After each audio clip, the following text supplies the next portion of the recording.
ici d'ailleurs, je vous salue dans le précieux et glorieux nom de notre Sauveur Jésus-Christ. Ce matin, nous allons parler du baptême d'eau. Qu'est-ce que c'est que le baptême? Nous allons parler du baptême d'eau et nous allons commencer par Actes chapitre 19, le verset 1 jusqu'au verset 6. Actes 19, 1 à 6. Oui. Pendant qu'Apollos était à Corinthe, Paul, après avoir parcouru les hautes provinces de l'Asie, arriva à Éphèse. Ayant rencontré quelques disciples, il leur dit: avez-vous reçu le Saint-Esprit quand vous avez cru? Lorsque Paul a rencontré ces personnes-là, des disciples, il leur a posé la question: est-ce que vous avez reçu le Saint-Esprit? Lorsque vous avez cru, avez-vous reçu le Saint-Esprit? Quelle a été leur réponse? Il lui dit: oui. Nous n'avons pas même entendu dire qu'il y ait un Saint-Esprit. Il dit: Saint-Esprit, même nous ne savons pas de quoi il s'agit. Il dit: oui. De quel baptême avez-vous donc été baptisé? Il leur pose cette question: de quel baptême avez-vous donc été baptisé? C'est de là que je voulais tirer mon message du jour. De quel baptême avez-vous été baptisé? La question que Paul a posée, elle est poignante. Il a rencontré des gens et il leur pose la question: est-ce que vous avez reçu le Saint-Esprit quand vous avez cru en la parole de Dieu? Ils disent qu'on n'a même pas entendu parler du Saint-Esprit. Il dit: mais de quel baptême avez-vous donc été baptisé? Parce qu'il a surpris. Comment se fait-il que vous n'avez pas reçu le Saint-Esprit si vous avez été baptisé selon la formule baptismale juste et avec la foi que vous avez eue? De quel baptême avez-vous donc été baptisé? Il a surpris. Et chacun de nous doit se poser cette question. Peu importe ton bord religieux, peu importe là où tu te trouves, cette question-là doit te revenir en tête. De quel baptême ai-je été baptisé? De quel baptême avez-vous donc été baptisé? Quel est le baptême que toi, qui me suis, tu as reçu? Tu dois te poser cette question. Parce qu'il n'y a pas deux baptêmes. Il y a un seul baptême. Donc une seule formule baptismale juste et conforme à la parole de Dieu. Selon Éphésiens chapitre 4, le verset 4, précisément le verset 7. Oui. Éphésiens 4, 4 à 5. Il y a un seul corps. Il dit: il y a un seul corps. Il y a un seul esprit. Il y a un seul Saint-Esprit. Comme aussi vous avez été appelés à une seule espérance par votre vocation. Comme vous avez été appelés à une seule espérance par votre vocation. Il y a un seul Seigneur. Il y a un seul Seigneur. Une seule foi. Il n'y a pas deux fois. Un seul baptême. Le catholique ne doit pas avoir sa foi à part. Le baptiste ne doit pas avoir sa foi à part. Le témoin de Jéhovah ne doit pas avoir sa foi à part. Moi-même, je ne dois pas avoir ma foi à part. Mais nous devons avoir une seule foi. La foi transmise au sein une fois pour toutes selon les Écritures. Nous ne devons pas suivre une église, mais nous devons suivre la parole de Dieu. Amen. Parce que nous ne serons pas jugés selon une église. Si Dieu doit juger le monde par une église, laquelle? L'église catholique? Ou l'église baptiste? Ou l'église assemblée de Dieu? Il y a beaucoup d'églises. Si Dieu doit juger le monde, il doit juger chacun de nous, il doit nous juger selon sa parole. Est-ce que tu as accompli ou tu as appliqué sa parole? Donc, il y a une seule foi et un seul baptême. Il n'y a pas deux.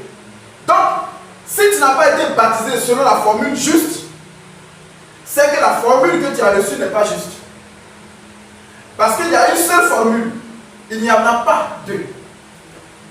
Et si tu n'as pas été baptisé selon cette formule, Dieu ne peut pas agréer ton baptême. Et ton baptême ne peut pas être accompagné de l'Esprit de Dieu, donc de l'onction de Dieu. Alors, chacun doit se poser la question. Comme Paul l'a posé, de quel baptême avez-vous donc été baptisé? Frères, sœurs, vous qui m'écoutez, de quel baptême avez-vous été baptisé? Surtout qu'il y a un seul baptême. Donc, le thème du jour, c'est sur le baptême, bien entendu, mais de quel baptême avez-vous été baptisé? Voici le titre. message. Maintenant, nous devons nous poser une question. Qui doit-on baptiser? Qui a droit au baptême d'eau? Alors nous lisons pour cela Marc chapitre 16, le verset 16. Parce qu'on ne baptise pas comme ça. Marc 16, le verset 16. Marc 16, 16. Oui. Celui qui croira et qui sera baptisé sera sauvé. Voilà. La Bible dit c'est celui qui croit qui peut être baptisé. Il dit celui qui croira et qui sera baptisé sera sauvé. Or, pour croire, il faut entendre. La Bible dit dans Romains 10, 17 que la foi vient de ce qu'on entend et ce qu'on entend vient de la parole de Dieu. Vous voyez? Donc, celui qui a la capacité de croire, c'est celui-là qu'on doit baptiser. Nous lisons aussi 1 Pierre chapitre 3, le verset 21, ou bien nous pouvons lire aussi Romains chapitre 10, le verset 9. Mais lisons 1 Pierre 3, le verset 21 rapidement. 1 Pierre 3, 21. Oui. Cette eau est une figure du baptême. Oui.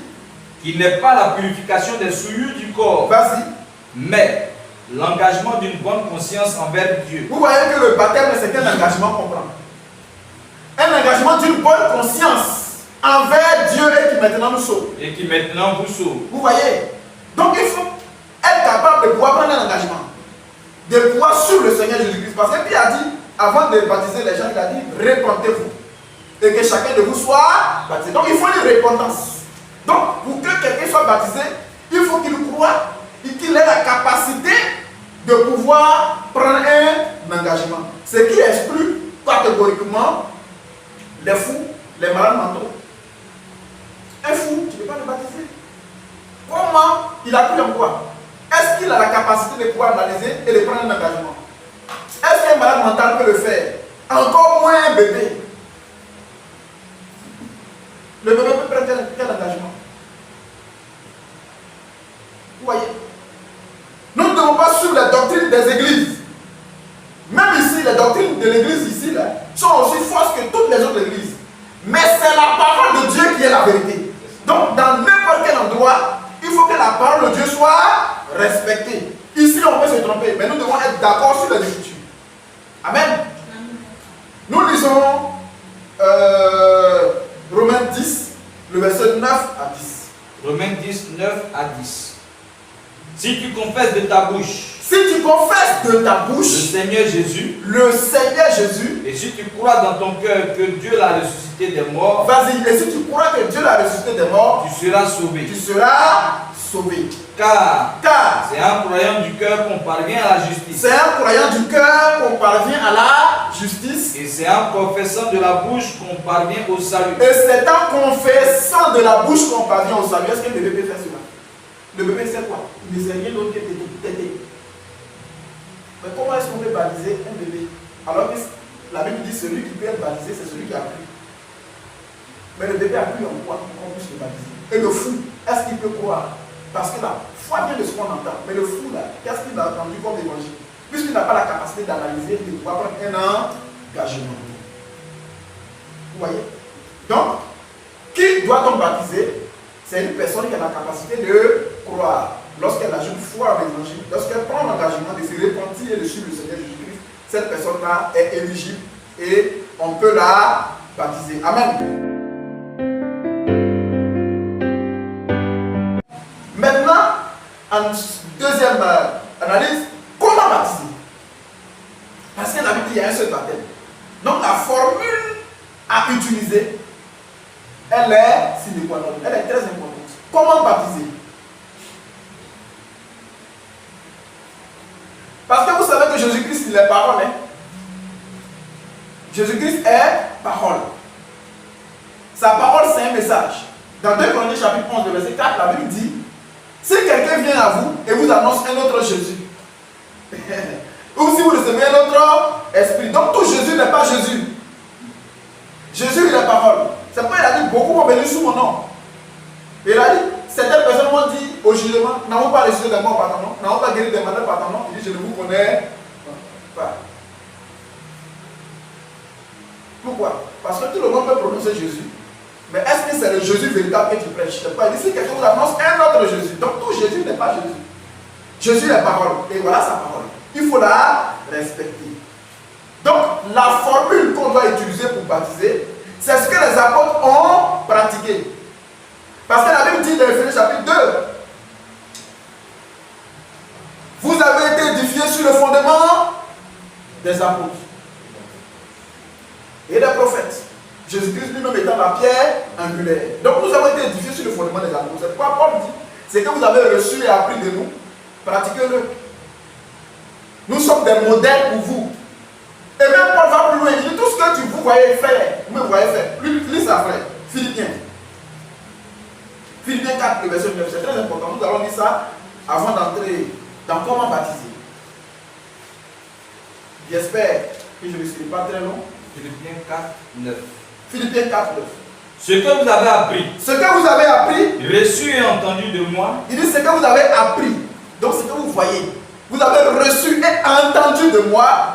et ce que vous avez vu en moi, Ce que vous m'avez vu pratiquer, ce que vous m'avez vu faire, pratiquez-le. faites la même chose. Et le Dieu de paix sera avec vous. Et le Dieu de paix sera avec vous. C'est ce même Paul-là qui a dit l'évangile qui m'a été donné. Je n'ai pas reçu d'un homme, ni appris, mais par une révélation du Seigneur Jésus-Christ. Et quand le Seigneur Jésus-Christ lui a apparu, il a dit, je vais t'apparaître à nouveau pour t'enseigner des choses. Et c'est ce Paul-là qui vient. Et il dit, ce que je vous écris est un commandement du Seigneur. Et si quelqu'un l'ignore, qu'il l'ignore. Lorsqu'il dit, ce que vous me voyez faire, vous devez pratiquer la même chose que le Dieu de paix sera avec vous. Donc pour que le Dieu de paix soit avec vous, nous devons pratiquer. Faire la même chose que Paul a fait. Faire la même chose que Pierre a fait. Faire la même chose que Jean a fait. Ce que les apôtres ont fait dans les Écritures. Peu importe les versions de Bible, que ce soit Top, Darby, King James, Louis II, Révisé ou Scofield et consorts, la Bible dit Dieu nous a rendu capables d'être ministres d'une nouvelle alliance, non de la lettre, mais de l'esprit. Tout ça là dans l'Écriture, c'est la même chose. Non, pas de problème de version. Donc, comment baptiser? C'est ce que les apôtres ont fait, que nous avons fait. Nous allons lire d'abord Matthieu chapitre 3, le verset 13 à 16. Il faut dire que le baptême se fait par immersion. Parce que on parle du baptême. Mais si on ne définit pas ce que c'est que le baptême, selon l'art de l'exégèse, lorsqu'on baptise et lorsqu'on émet un terme, on doit d'abord apporter, j'allais dire, la définition étymologique du mot avant d'avoir une compréhension exacte. Ce qui va nous donner d'avoir une compréhension exacte. Nous devons définir d'abord ce que c'est que le baptême. Baptiser veut dire quoi? Baptiser de son étymologie grecque ancienne est tiré de baptizo, qui veut dire simplement immerger, plonger ou baigner. Oui, immerger. Donc quand on dit baptiser, c'est immerger. Le baptême se fait par immersion et non par aspersion. Nous lisons pour cela Matthieu chapitre 13, Matthieu chapitre 3, le verset 13 à 16 d'abord. Nous allons voir ce qui s'est passé avec Jésus lui-même. Matthieu 3, 13 à 16. Oui. Alors Jésus vint de la Galilée au Jourdain vers Jean pour être baptisé par lui. Vas-y. Mais Jean s'y opposait en disant, Jean s'est opposé en disant, c'est moi qui ai besoin d'être baptisé par toi, et oui, tu viens à moi. Et toi tu viens à moi. Jésus lui répondit, oui, laisse faire maintenant. Il dit, il faut laisser faire maintenant. Car il est convenable que nous accomplissons ainsi tout ce qui est juste. Vas-y. Et Jean ne lui résista plus. Oui. Dès que Jésus eut été baptisé, il était baptisé, il sortit de l'eau. vous voyez qu'il ne s'était pas, c'était pas dans un gobelet. Il dit, il sortit de l'eau parce que la Bible dit, il est venu au Jourdain. Donc c'était une étendue d'eau. Et il est rentré dans l'eau, il a été baptisé et la Bible dit qu'il sortait de l'eau. Il est sorti de l'eau. Ce qui veut dire que ce n'est pas par aspersion. Parce qu'ils sont entrés dans l'eau. Vas-y. Nous lisons aussi Actes chapitre 8, le verset 36 à 39. Comment se fait le baptême? C'est par aspersion. Parce que de sa définition étymologique, baptiser vient de baptizo en grec, qui veut dire immerger. Vous voyez? Et les premiers chrétiens, comment ils ont baptisé? Comment l'église primitive a baptisé. C'est ce modèle-là que nous devons suivre. On ne doit pas dire aujourd'hui les temps ont changé, les choses ont évolué, le monde, la civilisation est arrivée, etc. La Bible dit Jésus-Christ est le même hier, aujourd'hui et éternellement. Il a dit d'ajouter rien et de retrancher rien à ma parole. Dieu savait que les temps allaient changer, mais il a dit observez ma parole. Oui. Acte 8, 36, 39. Vas-y. Comme ils continuaient leur chemin, ils rencontrèrent de l'eau. Et l'eunuque dit, voici de l'eau. Il dit voici de l'eau. Qu'est-ce qui empêche que je sois baptisé? Qu'est-ce qui empêche que moi je sois baptisé? Philippe dit, oui. Si tu crois de tout ton cœur, cela est possible. L'eunuque répondit, je crois que Jésus-Christ est le Fils de Dieu. Oui. Il fit arrêter le char. Oui. Philippe et l'eunuque descendirent tous deux dans l'eau. La Bible dit les deux sont descendus dans l'eau. Et Philippe baptisa l'eunuque. Donc les deux sont descendus dans l'eau.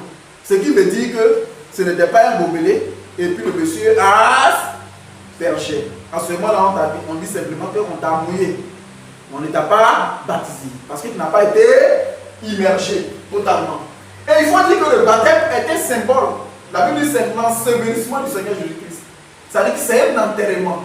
De même que Jésus-Christ est mort selon la chair et a été enterré et qu'il est ressuscité, la Bible dit c'est comme ça aussi. Dans la symbolique du baptême, nous avons été enterrés avec lui et ressuscités aussi avec lui. Donc ce qui veut dire que le baptême, on t'immerge. Nous lisons cela maintenant dans Romains chapitre 6, le verset 3 à 4. Et vous pouvez lire aussi Colossiens 2, 12 pour compléter à la maison. Romains 6, 3 à 4. Oui. Ignorez-vous que nous tous qui avons été baptisés en Jésus-Christ, c'est en sa mort que nous avons été baptisés. C'est en sa mort que nous avons été baptisés. Nous avons donc été ensevelis avec lui par le baptême en sa mort. Vous voyez, on dit nous avons été ensevelis, c'est-à-dire enterrés avec lui par le baptême en sa mort. Vas-y. Afin que, comme Christ est ressuscité des morts par la gloire du Père, de même nous aussi, nous marchions en nouveauté de vie. Amen. Donc c'est la même chose. On peut dire aussi Colossiens chapitre 2, verset 12. Colossiens 2, 12. Ayant été ensevelis avec lui par le baptême. Vous voyez, la Bible dit, ayant été ensevelis, nous avons été ensevelis avec lui par le baptême. Donc c'est un symbole. Quand on baptise, c'est pour être enterré et renaître de nouveau. C'est un symbole et c'est très important. C'est pourquoi la Bible dit, celui qui croira et qui sera baptisé sera sur le baptême doit suivre automatiquement ta confession de foi. Vous voyez, c'est très important. Et on doit être baptisé selon la formule convenable, la formule juste, pour que le Dieu de paix soit avec nous et soit d'accord avec ce baptême. Amen. Nous allons lire aussi, on peut passer sur ça. Comment baptiser? C'est par immersion. Voici la réponse que nous donnons conformément aux Écritures en ce qui concerne le baptême. Le baptême se fait par immersion.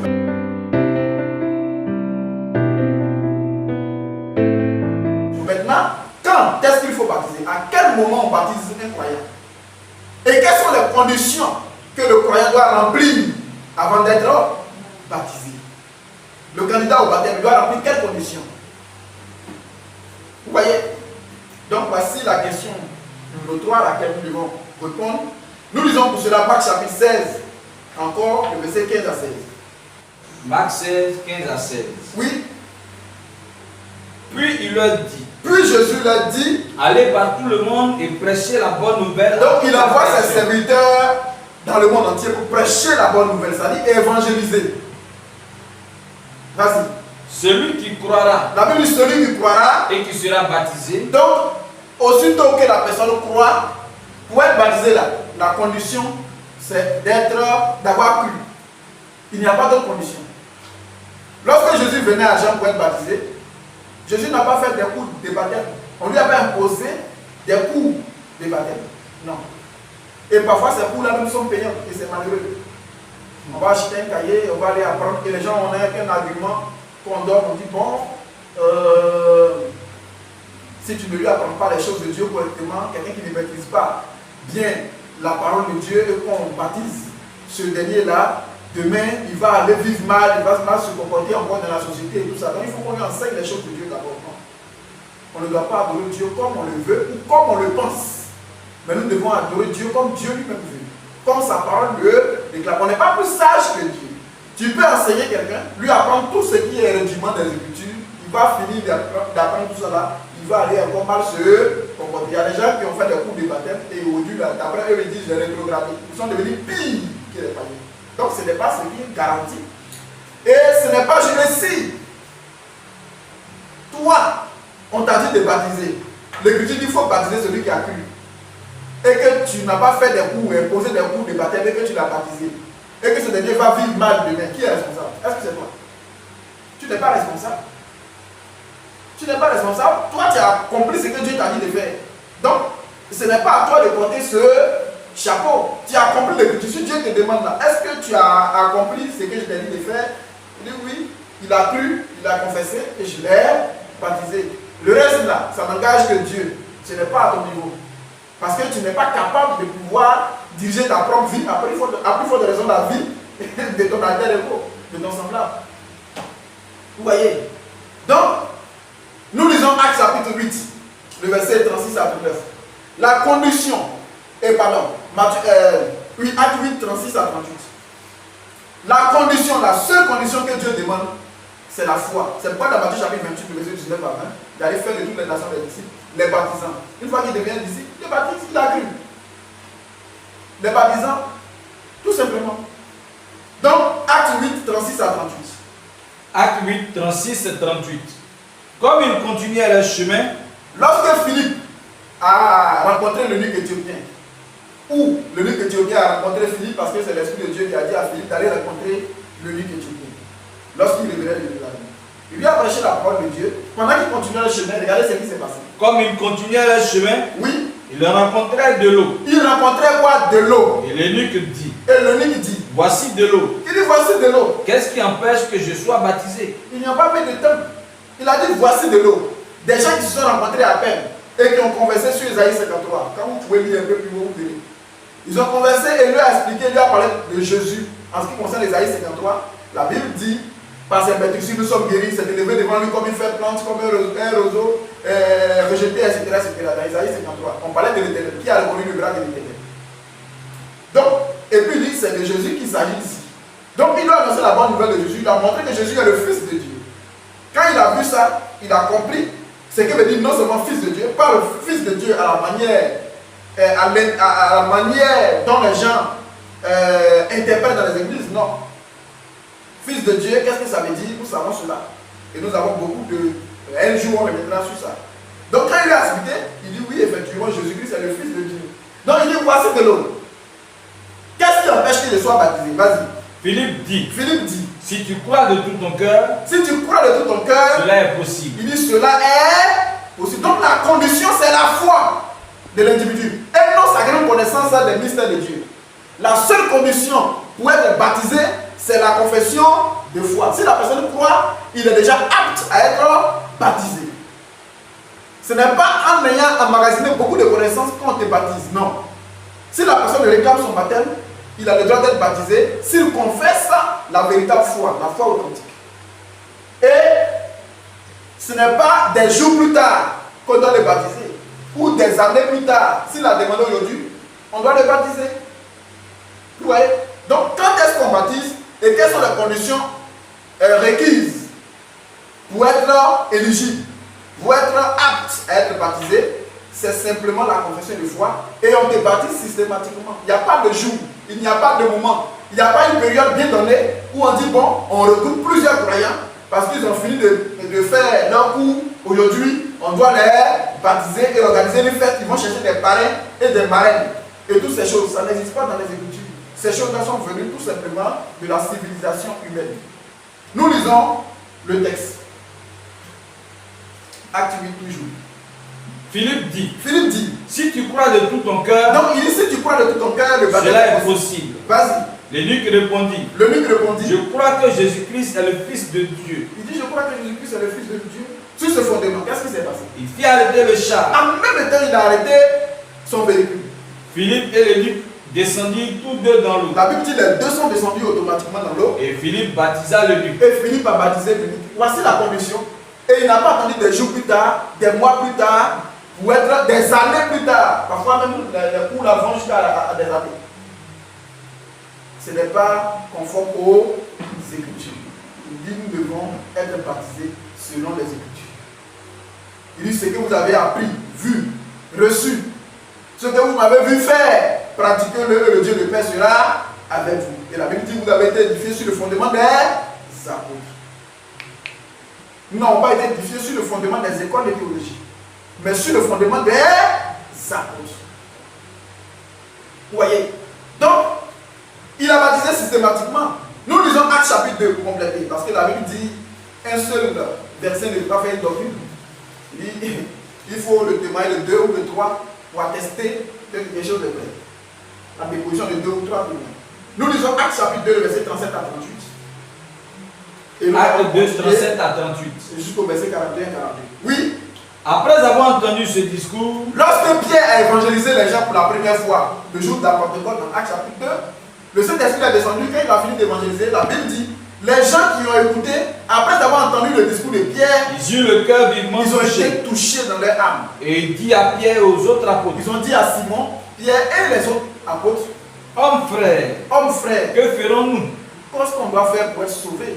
Pierre leur dit, Pierre leur dit, répentez-vous il dit, répentez-vous tout simplement. et que chacun de vous soit baptisé au nom de Jésus-Christ Et chacun de vous soit baptisé au nom de Jésus-Christ. pour le pardon de vos péchés. Voilà. Et vous recevrez le don du Saint-Esprit. Maintenant, est-ce qu'ils ont entendu des jours plus tard, où ils ont fait des mois de cours, ils sont achetés des cahiers pour apprendre? Non. Regardez le verset 41. Verset 41.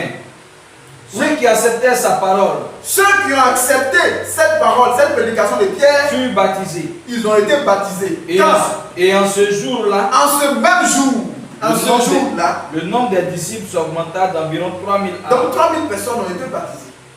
Et En ce même jour, est-ce qu'ils ont eu le temps pour faire des cours de baptême? Ou des cours de cure d'âme, je ne sais pas quoi. Non, ils ont cru. On les baptise, mais là l'enseignement vient après. Parce que les gens confondent évangéliser et enseigner. Il dit, apporter la bonne nouvelle à toute la création. C'est pourquoi dans Matthieu chapitre 28, le verset 19 à 20, il a dit baptisez-les et enseignez-leur à observer tout ce que je vous ai prescrit. Continuez même le verset, vous allez comprendre. ceux qui acceptèrent sa parole furent baptisés en ce jour-là. Oui, Le nombre des disciples s'augmenta d'environ 3000 âmes. continue. Ils persévéraient dans l'enseignement des Ils ont apôtres. été baptisés. Et plus tard, quoi, ils persévéraient dans l'enseignement des... Les apôtres, Oui, dans la communion fraternelle, Dans la communion fraction fraternelle. du pain et Voilà. dans les prières. dans la fraction du pain, ça veut dire qu'ils prenaient la Sainte Seine, comme on le dit, la communion. Et dans la prière. Ça, c'est après. Après que ces personnes aient été baptisées et que ces personnes aient reçu l'Esprit de Dieu pour comprendre les choses de Dieu, on les enseigne maintenant. Mais on n'enseigne pas avant de baptiser. On évangélise avant de baptiser. Tu évangélises, tu fais de la personne un disciple, tu fais de lui un croyant. Une fois qu'il a cru, tu le baptises. Maintenant, l'enseignement vient après. L'enseignement, c'est d'être assis au temple et d'être à l'écoute de la parole de Dieu. L'enseignement vient plus tard. Mais aujourd'hui, on dit on enseigne d'abord et après on te baptise. Et puis on enseigne ces cours-là, on donne même triche. Parce qu'après il y a composition, examen, le passage. Si tu as réussi, on va te baptiser. Donc il y a possibilité d'échouer au baptême. C'est un christianisme intellectuel. Ce n'est pas ce que la parole de Dieu dit. Nous devons suivre simplement la parole. Peu importe quel choc, quel ne choque pas, mais nous devons nous abstenir à la vérité de Dieu. Parce que c'est la vérité de Dieu seul qui nous réunit. Et c'est cette parole-là qui va nous juger au jugement. La Bible dit, celui qui n'écoute pas la parole qu'elle dit à son juge, c'est cette parole qu'elle dit là qui le jugera au jugement dernier. Amen. Où nous allons voir même un baptême qui s'est passé la nuit. Il n'y a pas de moment, il n'y a pas de période. Le geôlier dans le livre de Actes chapitre 16, vous vous souvenez? Nous lisons même Actes 16, le verset 29 à 33. Actes 16, 29. On va aller plus vite, on va partir du verset 29. Alors le geôlier, ayant demandé de la lumière, entra Pour précipitamment. qu'on puisse mieux comprendre un peu ce qui s'est passé, commençons au verset 27. Le geôlier se réveilla. Oui. Et lorsqu'il vit les portes de la prison ouvertes, Parce qu'ils avaient mis Paul et Silas en prison. Et on a demandé aux geôliers là, les soldats romains et consorts, ont demandé à ces geôliers de surveiller la prison de peur que Paul et Silas ne puissent sortir. Mais Dieu a envoyé son ange, il a ouvert les portes de la prison. Donc quand le geôlier a vu, il s'est réveillé, il a vu les portes de la prison ouvertes, tout ça, il s'est dit qu'ils sont déjà partis et lui il est foutu. Donc il voulait même se suicider. et lorsqu'il vit les portes de la prison ouvertes, il Oui. tira son épée et allait se tuer, pensant que les prisonniers s'étaient enfuis. Oui. Mais Paul cria d'une voix forte, Paul a crié d'une voix forte. ne te fais point de mal, Il dit non, nous sommes nous tous sommes tous ici. Il ne faut pas te faire de mal, nous sommes là, on n'est pas partis. Alors le geôlier, Mhm. ayant demandé de la lumière, entra précipitamment et se jeta tout tremblant aux pieds de Paul. Il a demandé quoi? De la lumière, ça veut dire qu'il faisait nuit. Ou bien dans l'endroit là, l'endroit était sombre. Mais nous allons comprendre plus tard que c'était la nuit. Vas-y. Il les fit sortir et dit, Il les a fait sortir de la prison et puis dit, Seigneur, Seigneur, que faut-il que je fasse pour être sauvé? dis-moi, qu'est-ce que je dois faire pour être sauvé? Parce que votre Dieu là, c'est le Dieu des dieux. Les portes se sont ouvertes tout simplement, sans qu'il n'y ait trace d'infraction. Votre Dieu là, il est tout puissant. Ce que vous prêchez, qu'on vous a condamné, vous l'a mis en prison ici là, il est le suprême. Il tremblait. Il dit, que dois-je faire pour être sauvé? Paul et Silas répondirent, Oui. crois au Seigneur Jésus, Il dit, crois simplement. et Voici tu la seras condition. sauvé, toi et ta famille. Il dit, crois. La seule condition, crois au Seigneur Jésus. Et tu seras sauvé toute ta famille. Il n'a pas dit, attention, tu es trop nouveau. Il faut faire des cours. Est-ce que tu payes ton délai de culte? Est-ce que tu es assidu? Est-ce que? Il dit, crois. Vas-y. Et ils lui annoncèrent la parole du Seigneur. Maintenant, il va lui prêcher la parole de Dieu. Il a vu la puissance de Dieu. Il dit, ce Dieu-là, voilà sa volonté, voilà qui il est. Il lui prêchait la parole de Dieu. Ainsi qu'à tous ceux qui étaient dans sa maison. Donc, ils ont évangélisé tous ceux qui étaient dans la maison. Il est pris avec lui, Il est pris et à avec. 7 heures même de la nuit, Il dit, à 7 heures même de la nuit, il lava leur plaie, oui, et aussitôt il fut baptisé, lui et tous les siens. lui et toute sa famille ont été baptisés à cette même heure de la nuit. Donc, il n'y a pas un jour, il n'y a pas une période. Baptême, il n'y a pas de cérémonie où on doit rassembler des gens et faire des choses en fanfare. La Bible dit, ce sont les pharisiens qui font ces choses. Ils font toutes ces choses pour être vus des hommes. Ils font toutes les choses pour être appréciés des hommes, pour être vus des hommes. Tout est en fanfare. Où il y a des uniformes, il y a ceci, il y a des parrains, il y a des marins. Non, ce n'est pas ça. Les choses de Dieu sont simples. Mais les gens veulent compliquer Dieu, alors que sa parole est très simple. Amen. Donc, en définitive, en dernière position, nous allons parler de quel nom faut-il baptiser. Voici le chantier le plus cocasse. Dans quel nom il faut baptiser? Mais nous allons prendre l'ordre. L'ordre qui a été donné par le Seigneur Jésus-Christ dans Matthieu chapitre 28, le verset 19 à 20. Et nous allons partir de l'ordre à l'exécution de l'ordre. Matthieu 28, 19 à 20. Oui, qu'est-ce qu'il a dit? Matthieu 28, 19 à 20. Allez, faites de toutes les nations des disciples, Oui, les baptisant au nom du Père, au nom du Père, du Fils du Fils. et du Saint-Esprit, Voilà. On dit de baptiser au nom du Père, du Fils et du Saint-Esprit. et enseignez-leur à observer tout ce que je vous ai prescrit. Maintenant, il dit et plus tard. Enseignement vient après. Il dit et enseignez-leur. D'abord, faites d'eux des disciples, annoncez-leur l'évangile. Et après, enseignez. Maintenant, il dit de baptiser au nom du Père, du Fils et du Saint-Esprit. Lorsqu'il leur disait ça, Simon Pierre était là. Tous les autres apôtres étaient là. La Bible disait 11. Lorsqu'il leur parlait, les 11 étaient là. Parce que Judas était pendu. Et quand il a parlé, il dit baptiser au nom du Père, du Fils et du Saint-Esprit. Mais si vous analysez bien, quand vous regardez le O, il n'y a pas X à la fin. Ça veut dire que ce n'est pas au pluriel. Non, il n'y a pas S à la fin. Il dit baptisé au nom du Père, du Fils et du Saint-Esprit. Tous ceux qui étaient là ont entendu. Ok, Jésus a donné l'ordre. Maintenant, regardez comment l'ordre a été exécuté pour la première fois. Dans Actes chapitre 2, le verset 37 à 38, que nous lisons rapidement. Vous voyez qu'il y a un problème, il y a un décalage au niveau de l'ordre et de l'exécution de l'ordre. Il y a un décalage apparent ou une contradiction apparente. Mais nous allons voir si c'est une contradiction. Oui. Après avoir entendu ce discours, ils eurent le cœur vivement touché Et il dit à Pierre et aux autres apôtres, hommes frères, que ferons-nous? Que ferons-nous? Pierre leur répondit, Répondez-vous et que chacun de vous soit baptisé au nom de Jésus-Christ. Que chacun de vous soit baptisé au nom de Jésus-Christ. Pourtant Jésus même m'avait dit baptisé au nom du Père, du Fils et du Saint-Esprit. Et Pierre, donc par quelle autorité, lui se lève et puis dit baptisé au nom du Père et au nom de Jésus-Christ. Et vous recevrez le don du Saint-Esprit. Ça veut dire que si Dieu accompagne ça de son esprit, c'est qu'il est d'accord avec. Il approuve la déclaration de Pierre et donc le baptême. Maintenant, ce qui est bizarre, bon, il y a eu 3000 personnes qui ont été baptisées ce jour-là, mais ce qui intrigue, les autres apôtres qui étaient là, si Pierre commettait une erreur, aurait pu quand même dire, parce qu'ils étaient beaucoup, la Bible était 120 à la chaque côte. Il y avait des femmes, même Marie, la mère de Jésus était là. Elle pouvait dire non, mon fils n'a pas dit ça. Mais elle s'est tue. Et les femmes aussi n'ont pas pris la parole. Les autres apôtres ont aidé Pierre à baptiser 3000 personnes. Dans le nom du Seigneur Jésus-Christ. Sans dire à Pierre que, attention, Jésus n'a pas dit ça. Jésus n'a pas dit de baptiser au nom en son nom. Mais il a dit de baptiser dans le nom du Père, du Fils et du Saint-Esprit. Mais ils n'ont rien dit. Et ils ont cautionné cela. Mais quand on regarde, il y a une contradiction apparente. Et cette contradiction doit nous amener à réfléchir. Pierre était-il en erreur? Si Pierre était en erreur, pourquoi Dieu a accompagné Pierre dans tout ce qu'il a fait? Pourquoi Dieu n'a pas repris Pierre?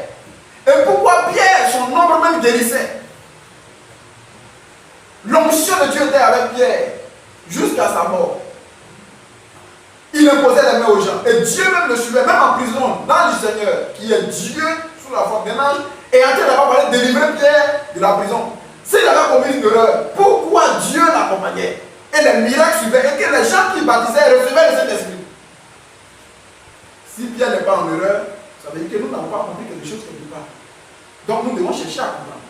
Parce que la Bible dit que toute parole de Dieu est éprouvée, selon Proverbe chapitre 30, verset 5. Donc nous devons éprouver ce passage. Or, quand nous lisons dans toutes les versions de la Bible, vous verrez que ce passage de Matthieu chapitre 28, verset 19 à 20, il n'y a pas X à O, il n'y a pas S à non. Ça veut dire qu'il ne s'agit pas de plusieurs noms. Et nous savons qu'il a dit de baptiser au nom du Père, mais Père n'est pas un nom propre. Du Fils, Fils n'est pas un nom propre. Encore moins Saint-Esprit. La Bible dit dans Jean chapitre 8, le verset 44, que le diable est père. Il dit, vous avez pour père le diable. Donc lui aussi il est père. Mais de quel père on parle ici? Moi je suis père parce que j'ai un enfant. Vrai ou faux? Je suis aussi fils de quelqu'un, mais je porte un nom. Quel est mon nom? Mon nom n'est pas père. Père est attribué à tous ceux qui ont père, qui ont un enfant. Je suis aussi fils de mon père. Mais fils n'est pas mon nom. Je porte moi-même mon nom. Or, lorsque je suis prêché aux apôtres, il leur a dit clairement, attention, n'allez pas exécuter les choses comme ça d'abord. Attendez le Saint-Esprit. C'est lui qui va vous éclairer. Jean chapitre 16. Nous allons dire. Jean 16, 12 à 13, rapidement. Jean 16, 12, 13. J'ai encore beaucoup de choses à vous dire. J'ai encore beaucoup de choses à vous dire. Mais vous ne pouvez pas les porter maintenant. Il dit non, mais actuellement là, vous ne pouvez pas les porter. Quand le consolateur sera venu. Quand le consolateur, le Saint-Esprit donc sera venu. L'Esprit de vérité. L'Esprit de vérité. Il vous conduira dans toute la vérité. Il va vous conduire dans toute la vérité. Car il ne parlera pas de lui-même. Alléluia. Mais il dira tout ce qu'il a entendu. Oui. Et il vous annoncera les choses à venir. Et il va vous annoncer les choses à venir. Il y a un problème. Il dit d'attendre le Saint-Esprit. On n'allait pas comme ça. La parole de Dieu là, on ne prend pas ça comme ça de façon littérale. Et puis c'est pas ce seul verset là qu'on attrape pour faire une doctrine. Un verset ne peut pas faire une doctrine. Il faut que cela puisse concorder dans l'ensemble des Écritures. Amen. Donc, nous lisons aussi Luc chapitre 24, le verset 49. Donc les apôtres sont pas allés comme ça, directement pour aller baptiser, parce que Jésus a dit les baptisés au nom du Père, du Fils et du Saint-Esprit. Non. Il devait attendre le Saint-Esprit. Luc 24, 49. Oui. Et voici. Et voici. J'enverrai sur vous ce que mon Père a promis. Il dit j'enverrai sur vous ce que mon Père a promis. Mais vous, Mais vous, restez dans la ville jusqu'à ce que vous soyez revêtus de la puissance d'en haut. il dit vous devez rester dans la ville, c'est-à-dire à Jérusalem, précisément à Chamouch, jusqu'à ce que vous soyez revêtus de la puissance d'en haut. C'est quand le Saint-Esprit va venir que ça va vous conduire dans toute la vérité. Vous aurez la compréhension claire de tout ce que je vous ai dit. Parce que la Bible de Jésus parlait beaucoup en parabole. Dans Marc 4, verset 12 à 11, là-bas, il nous dit il parlait beaucoup en parabole. Et en particulier, il expliquait tout à ses disciples. Donc, tout ce qu'il dit là, ne voyez pas ça comme ça, ne prenez pas ça de façon littérale. Ce sont des codes, ce sont des mystères. Mais il faut le Saint-Esprit pour leur donner de pouvoir comprendre ces choses. Donc, les apôtres qui ont été témoins oculaires de Jésus, ces apôtres-là ont eu une manière de baptiser. Et c'est cette manière-là que nous devons suivre. Parce qu'ils ont reçu le mandat de la part de leur maître Jésus. Nous lisons Actes chapitre 1, le verset 8. Acte 1, 8. Mais vous recevrez une puissance. Vous recevrez une puissance. Le Saint-Esprit survenant sur vous. Le Saint-Esprit survenant sur Et vous. vous serez mes témoins à Jérusalem. Voilà. Dans toute la Judée. Vas-y. Dans la Samarie et jusqu'aux extrémités de la terre. Donc, ils doivent être témoins de Jésus lorsqu'ils vont recevoir le Saint-Esprit. Au début, ils n'étaient pas encore témoins de Jésus. Ils ne témoignaient pas encore de Jésus. Ils avaient simplement reçu le message de Jean-Baptiste. Et Jésus les envoyait 2 à 2. Où ils allaient prier pour les malades et tout ça. Mais, à un moment donné, ils devaient être témoins de Jésus. Aller annoncer d'abord à Jérusalem, dans toute la Samarie et jusqu'aux extrémités de la terre. Mais il faut qu'ils reçoivent d'abord le Saint-Esprit pour être capables de le faire. Pour leur donner de pouvoir comprendre les Écritures. Amen. Vous voyez? Donc, nous lisons Luc 24, le verset 45 jusqu'au verset 47. Luc 24, 45 à 49. À 47. À 47. Alors, il ouvrit l'esprit.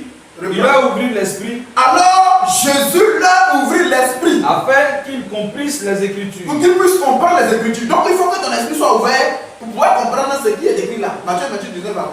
Et il leur dit. Et il leur dit. Ainsi il est écrit que le Christ souffrirait. Ainsi est-il écrit que le Christ souffrirait. Et qu'il ressusciterait des morts le 3e jour. Or, lorsqu'on baptise pour la repentance, pour la rémission des péchés. Donc, il dit le Christ souffrirait et qu'il ressusciterait des morts le 3e jour. Et que la repentance Et que la repentance et le pardon des péchés et le pardon des péchés seraient prêchés en son nom. serait prêché en Son nom à toutes les nations, à commencer par Jérusalem. À commencer par Jérusalem. Donc ils ont compris. La Bible a ouvert l'esprit afin qu'ils puissent comprendre les Écritures. Donc ils ont compris que Père, Fils, Saint-Esprit, là, le baptême là, on le fait pour la repentance, mais c'est en son nom qu'on doit le faire. Parce que Père n'est pas nom de celui qui est Père. Là, c'était une équation. Il leur disait tout simplement que baptiser dans le nom de celui qui est Père et non les titres. Père, c'est un titre. Fils, c'est un titre. Saint-Esprit, c'est un titre. C'est un attribut. Ce sont des attributs, mais ce n'est pas un nom propre. Donc, il disait simplement baptiser dans le nom du Père. Mais il faut te poser la question, quel est le nom du Père?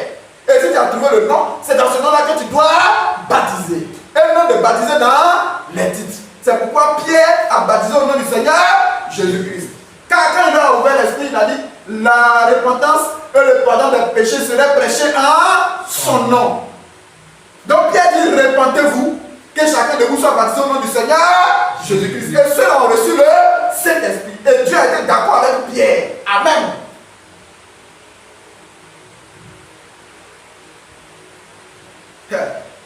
Parce que le Père, le Fils portent le même nom. Cet esprit-là, Dieu est esprit, Jean chapitre 4, verset 24. Et il est saint. C'est un attribut de Dieu. Saint-Esprit. Il a dit ici l'Éternel, je suis saint. C'est moi qui suis saint. Donc, et puis la Bible dit il est esprit. Donc c'est lui qui est Saint-Esprit, c'est un attribut de Dieu. Ce Dieu-là s'est manifesté sous la forme du Fils. Et la Bible dit la parole a été faite chair. Le Fils, c'est le même. Et il est Père parce qu'il a créé toutes choses et il était au commencement. Avant toute chose. Mais il porte un nom dans lequel il a accompli la rédemption. Un nom terrestre parce que Dieu devait être un homme sur la terre. La Bible dit Dieu avec nous, Emmanuel. Alléluia. Donc c'est ce nom-là. Yahweh, Dieu sauveur. Dieu délivre ou Dieu sauveur. Ça veut dire que tu lui donneras le nom de Jésus. Yahweh, parce que c'est lui qui sauvera son peuple de ses péchés. Or la Bible dit, l'Éternel votre Dieu viendra et vous sauvera. Donc il porte le nom de son Père. Jésus a dit quoi? Je ne suis pas venu à mon propre nom, je suis venu au nom de mon Père. Dans Jean chapitre 5, le verset 43. Il est venu au nom de son Père. Et le Père, le Fils, pardon, porte toujours le nom de son Père. Est-ce que tu ne portes pas le nom de ton Père? Est-ce que tu ne portes pas le nom de ton Père? Dans Hébreux chapitre 1, alléluia, à partir du verset 2, la Bible dit, le Fils a hérité de toutes choses. Il a hérité du nom du Père, le nom le plus excellent. Quand nous prenons Proverbe 30, le verset 4, nous lisons cela. Parce que c'est cette équation aussi qui peut tuer beaucoup de personnes. Proverbe 34. Proverbe 30, verset 4. Qui est monté aux cieux? Qui est monté aux cieux? Et qui en est descendu? Qui en est descendu? La Bible dit personne n'est monté au ciel, ce n'est celui qui est descendu du ciel.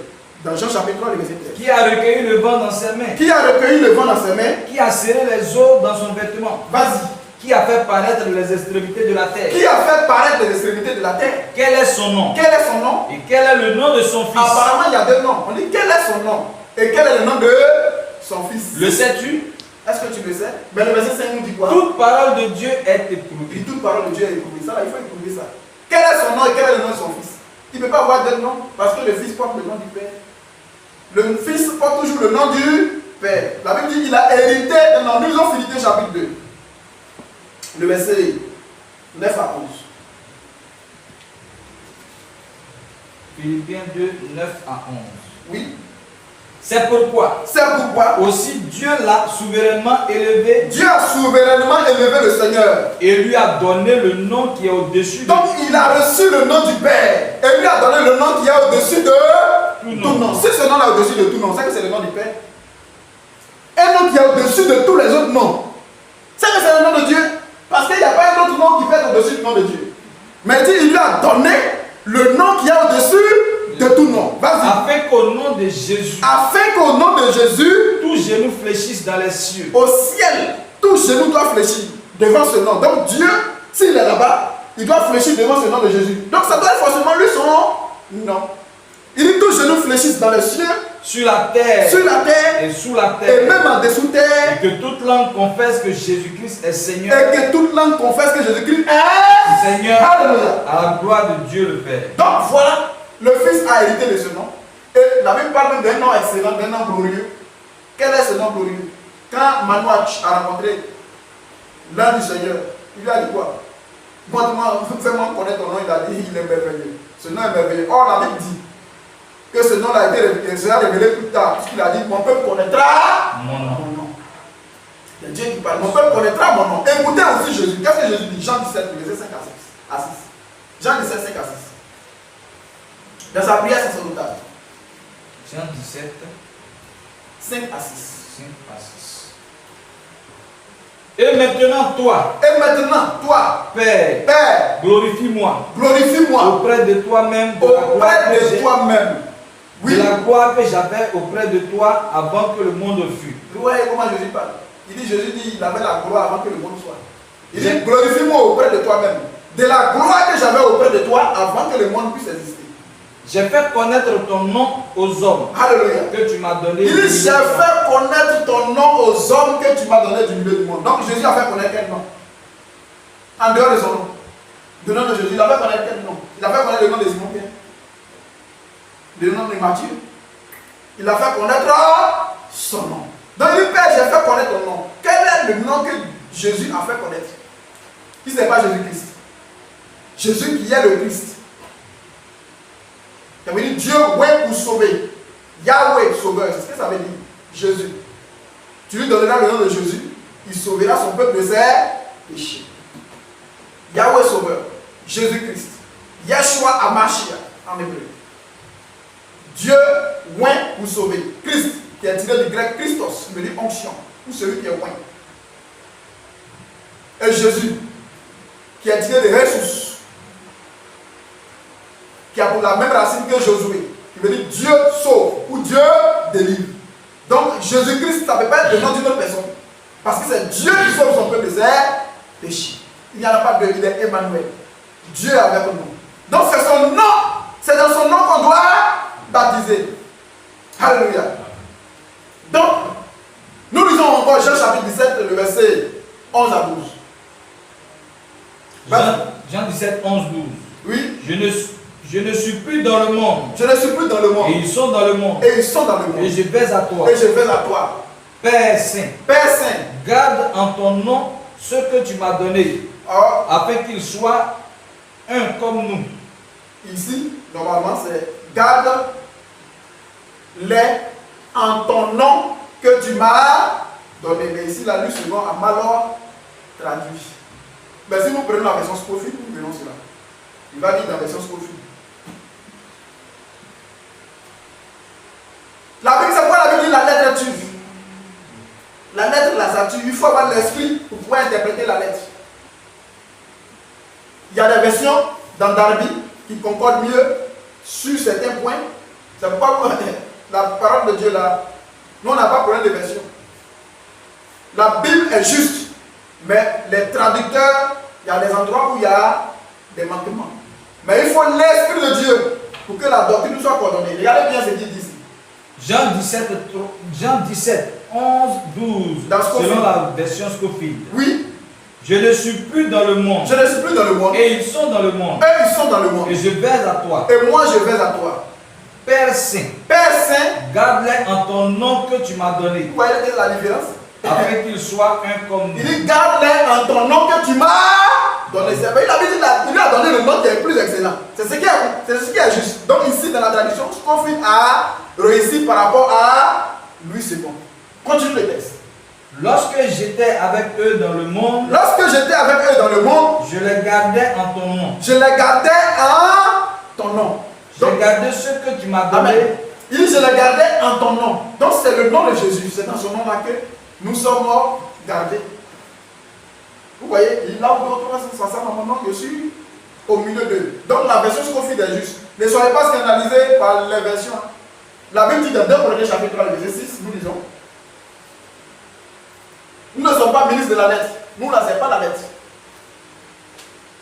2 Corinthiens 3, 6. Oui. Et il nous a aussi rendu capables d'être ministres d'une nouvelle alliance. Dieu nous a rendu capables d'être ministres d'une nouvelle alliance. Non de la lettre. Pas de la lettre. Mais de l'esprit. Mais de l'esprit. Car la lettre tue. La lettre, l'écriture là, ça tue. Mais l'esprit vivifie. C'est l'esprit qui vivifie. Donc la lettre là peut te tuer. Je peux vous montrer une autre erreur. Dans Louis II. Que Scofield a bien aussi traduit. 1 Timothée chapitre 3. 16, le verset 16. Disons. Dans Louis II, et puis nous l'avons lu dans Scofield, vous allez voir la différence. 1 Timothée 3, 16. Oui.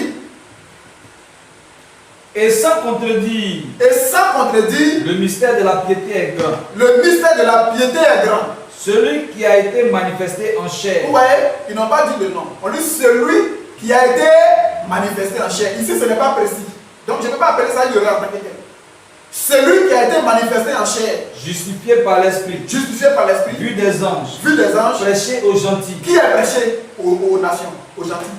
La Bible dit, nous ne nous prêchons pas nous-mêmes. C'est ce que chose disait. Mais nous prêchons Jésus-Christ. Donc, c'est Jésus-Christ qui est prêché. Or, la Bible dit, c'est Dieu qui est annoncé. Il dit, celui qui a été manifesté en chair. Il n'a pas donné le nom. Or, dans Jean chapitre 1, le verset 1, la Bible au commencement était la parole était avec Dieu, et la parole était Dieu. Tout chose a été fait par elle. Il dit, la parole qui est Dieu là a été faite en chair. Donc Dieu a été manifesté en chair. Mais de l'autre côté, il dit celui qui a été manifesté en chair. Mais quand nous prenons la version Scofield dans 1 Timothée chapitre 3, verset 16, la même chose, vous verrez que Scofield a été précis. Il a été clair. 1 Timothée 3, 16. Oui. Et sans contredire. Oui. Le mystère de la piété est grand. Il ne dit pas c'est lui. Vas-y. Dieu a été manifesté en chair. Justifié par l'esprit. Amen. Vu des anges prêchés aux nations, cru dans le monde. Donc voici que Scofield dit Dieu a été manifesté en chair, mais lui second dit celui qui a été manifesté en chair. Mais quand nous prenons Jean chapitre 1 jusqu'au verset 14, on dit que c'est Dieu qui a été fait en chair. Donc la version Scofield a été mieux traduite par rapport à lui second. Nous ne sommes pas ministres de la lettre, mais nous sommes ministres de l'esprit. La lettre turque, c'est l'esprit qui vivifie. Amen. Donc, voilà que Pierre baptise au nom de Jésus. Il a baptisé au nom de Jésus. Nous lisons encore Actes chapitre 2, le verset 38, là, le même témoignage. Vous verrez que dans la Bible, tous les baptêmes ont été faits au nom de Jésus. Il n'y a pas un seul baptême qui a été fait au nom du Père, du Fils et du Saint-Esprit. Pourquoi? Alors que c'est ce que les apôtres ont entendu de Jésus. Jésus l'a dit clairement, de façon littérale, baptiser au nom du Père, du Fils et du Saint-Esprit. Normalement, ils devaient aller baptiser littéralement au nom du Père, du Fils et du Saint-Esprit. Mais ils ont compris par le Saint-Esprit ce que veut dire Père, Fils, Saint-Esprit. Quel est le nom du Père? Ils ont compris ces choses. Amen. Donc, voici qu'ils ont baptisé au nom de Jésus-Christ. Je vais vous montrer une série de baptêmes où tout a été fait au nom du Seigneur Jésus. Une série de baptêmes. Et nous allons nous arrêter là. Nous lisons. Acte 2, 38, le premier baptême qui a été administré. Acte 2, 38. Oui. Pierre leur dit, répentez-vous, oui, et que chacun de vous soit baptisé au nom de Jésus-Christ pour le pardon de vos péchés, et vous recevrez le don du Saint-Esprit. Ça, c'est le premier baptême qui a été administré après que Jésus ait donné l'ordre.